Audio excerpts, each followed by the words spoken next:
What's up, peeps? Welcome back to the channel again. So today we are at HK Performance, home of the fastest n54s in SA.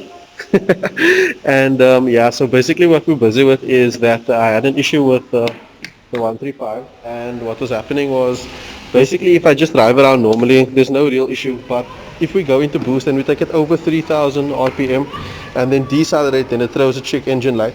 And yeah, so it was reading some Vanos faults.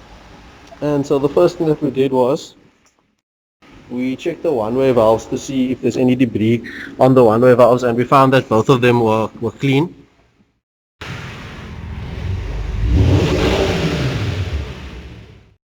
After the one-way valves, we pulled off the solenoids to check if the solenoids are good, and they seemed quite fine.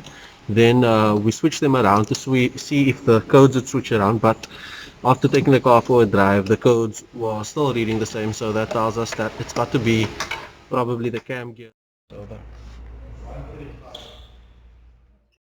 So what we're going to do now is we're going to strip everything off, take all these covers off, and then remove the tappet cover so that we can check and test the cam gears.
So here we have the cam box, and right in front over here is basically where the cam seal sits, and we found that the cam seal at that point was causing a ridge, and so ultimately we had to change out the entire cam box.